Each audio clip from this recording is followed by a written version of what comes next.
Welcome to the Inside Education Podcast with host Eddie Kendall, Genesee Intermediate School District's Associate Superintendent.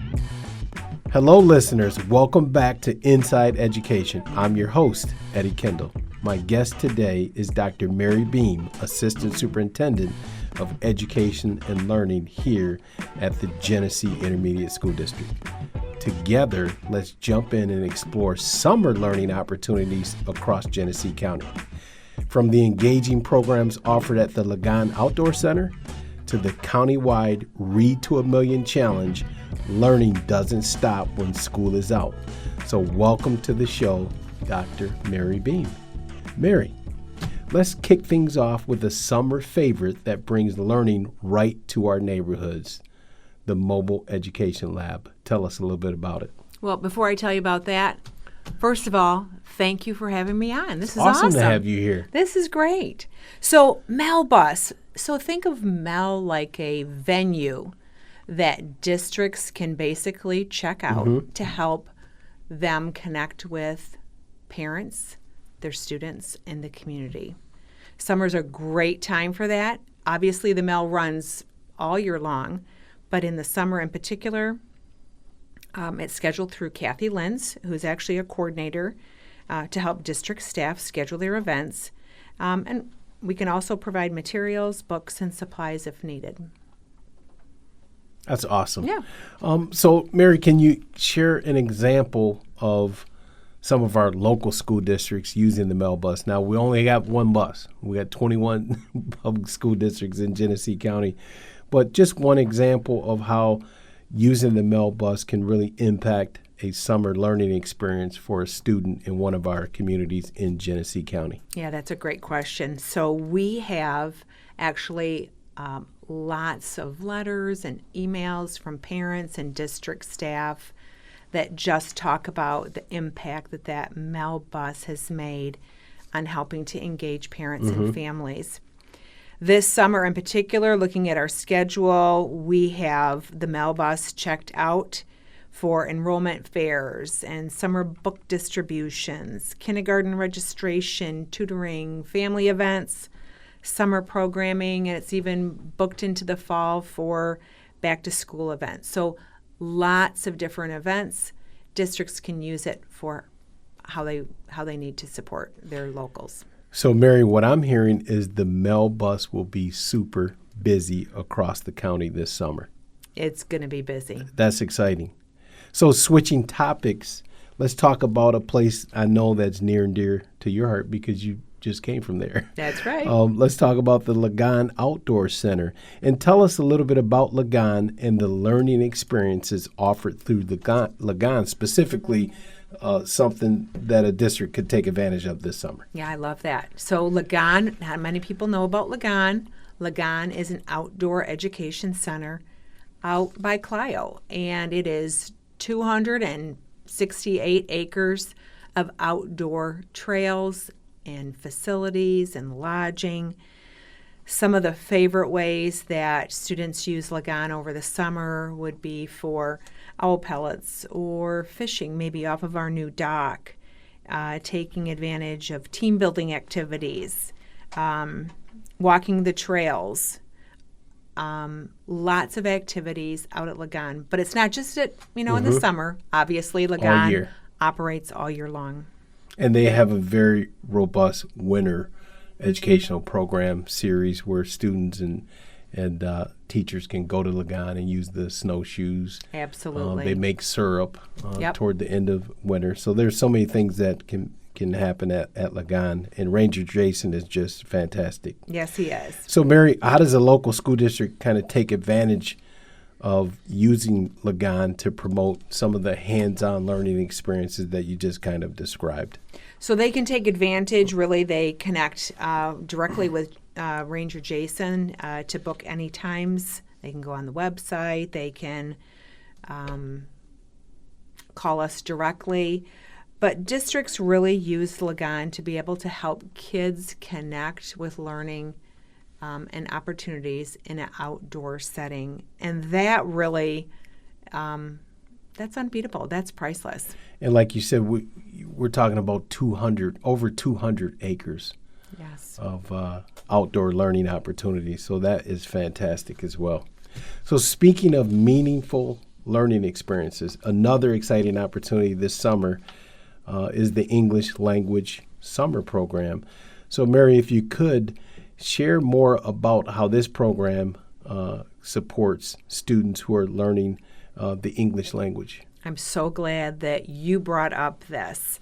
So our EL, it's really an intensive summer program that lasts approximately 4 weeks in July. And the goal is really to help identified students gain additional opportunities to gain English skills so that they can better speak English. So it's really for elementary through high school. That's tremendous. So how does the program kind of support language development throughout the course of the summer while also fostering confidence and community or building community amongst those students who are learning the English language? That is a great question. Really, by the end of the 4 weeks, they are a community, and it's the staff, our EL facilitators and teachers that really help to integrate opportunities for them to speak and listen and write and practice English while they're there. So they're divided up by age groups. They get to know their other students that are in their age group, form relationships, gain confidence, practice their English. And so it's a unique program. it is very unique, and it's really just for identified students. So these students are the ones that need additional help and support. And I would add one more thing, Eddie. For our high school students, it's also a way for them to have some credit recovery. Okay. That's good information to know for high school students who may be listening.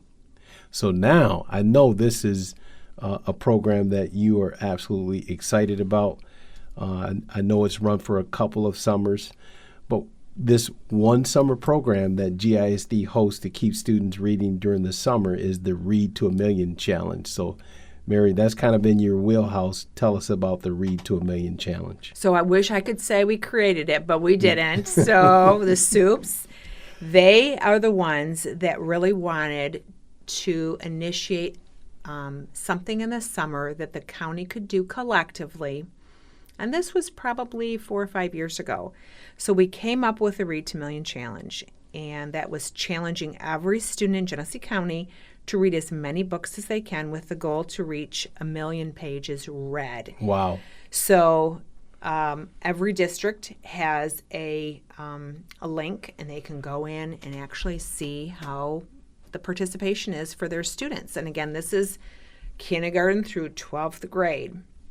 So at the end of the summer, is there any recognition or acknowledgement for those who have been successful in the Reading to a Million Challenge? Yeah, so that is also a great question.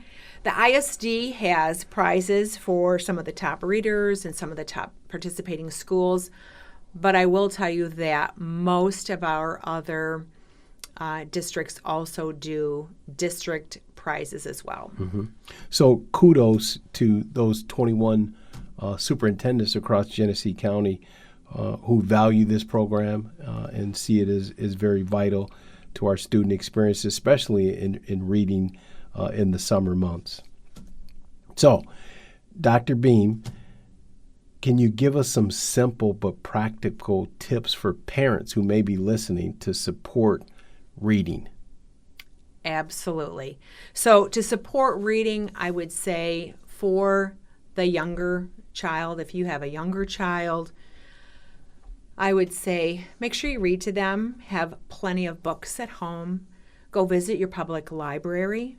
If you have a grandparent, a parent, a loved one, when you're visiting them, have them read to your child, and making sure that they have time to read and look at books for themselves. So those are some great tips. So one tip you're talking about is reading to them. Why is reading to children so important? Well, I think it's modeling their listening to the words, the phrases, pausing, all of that great modeling. And so when they're listening to a good reader, then they'll also model that. Then your tip number 2 is reading with them. So you could, sit down and read with a grandparent.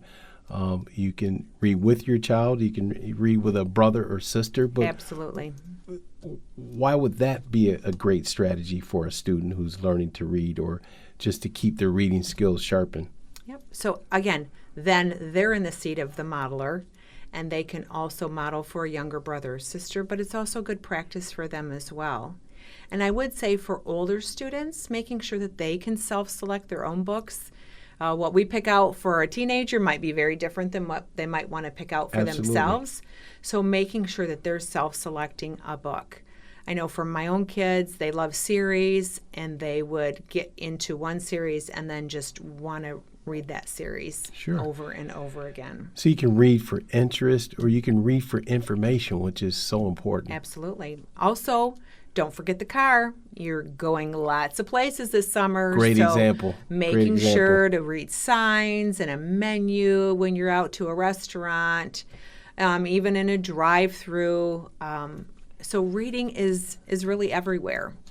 So Mary, it's been an honor having you on this afternoon on our podcast. But one typical question I usually try to end with our guests is, when the day is done, what's your favorite way to unwind or recharge? Well, Eddie, I have 2 dogs at home. And probably the one that I do the most is going for a walk after work with my 2 dogs. Right. And of course, you spend some time reading. Absolutely. That is fantastic. And that's all for today's episode of Inside Education. And a big thank you to Dr. Mary Behm for sharing these exciting summer learning opportunities and great tips for keeping students engaged while school's out. Don't forget, you can learn more about these programs and how to get involved by visiting GISD's website or following us on social media. To everyone listening, thanks for joining us. Keep learning, keep growing. Have a great summer, and we'll see you on the next episode. Thank you for joining us on Inside Education, a podcast produced by the Genesee Intermediate School District. Be sure to subscribe and tune in to future episodes of Inside Education on our website or on your favorite platforms like Spotify, Apple Podcasts, and more. Stay connected as we explore the stories shaping education in Genesee County and beyond.